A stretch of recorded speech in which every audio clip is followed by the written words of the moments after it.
Entry 12. The candle that wouldn't go out. It should have gone out. I blew it 3 times. Closed the windows. Pinched the wick with my fingers. Even placed a jar over it. But the flame held. No flicker. No smoke. Just an unwavering burn in a tea light that should have died an hour earlier. It wasn't fear I felt. Not at first. It was resistance. The kind of resistance that makes you feel like something's watching from inside the flame. Not dangerous. Not threatening. Just waiting. I hadn't asked a question. Hadn't cast a spell. I'd only lit it out of habit, to cleanse the space while I tidied the altar.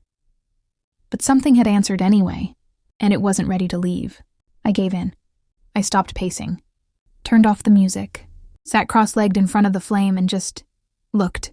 The room had a stillness that wasn't empty. It felt held. Like something was pausing with me, not just for me.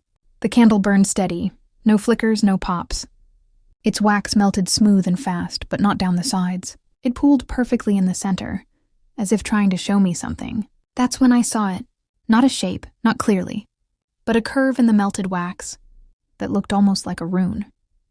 Z. Protection. Connection to the divine. Elhaz. I hadn't carved it. I hadn't used a mold, but the symbol was there, floating in the pool of warm wax, lit from within by the soft golden flame. I closed my eyes. Didn't speak. Didn't move. Just let the heat from the flame settle into my palms as I held them near. And in the silence, I felt it.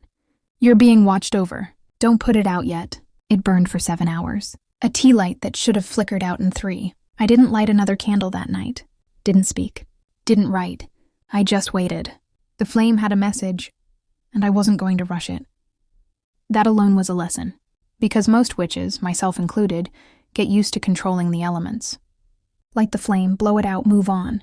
But not everything obeys you. Sometimes you're the one being taught. When I tried to move the candle to a different part of the altar, just to shift the layout, the glass scorched my fingers, hotter than it should have been, like it didn't want to be touched. I left it alone. The flame dimmed slightly after that, like it had made its point. Eventually, in the hours later, and it died down on its own. No smoke, no scent of burnt wick, just silence again. But not emptiness. Something had been present.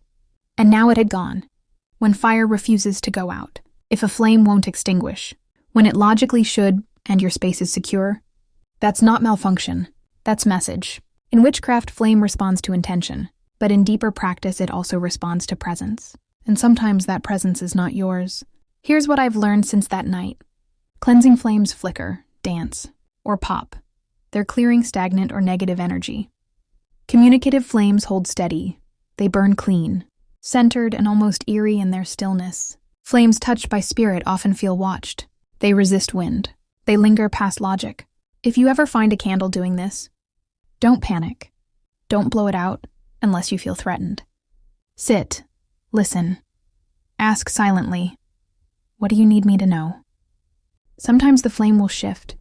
Sometimes your body will tingle. Sometimes you'll get an image in your head, or a word you didn't expect.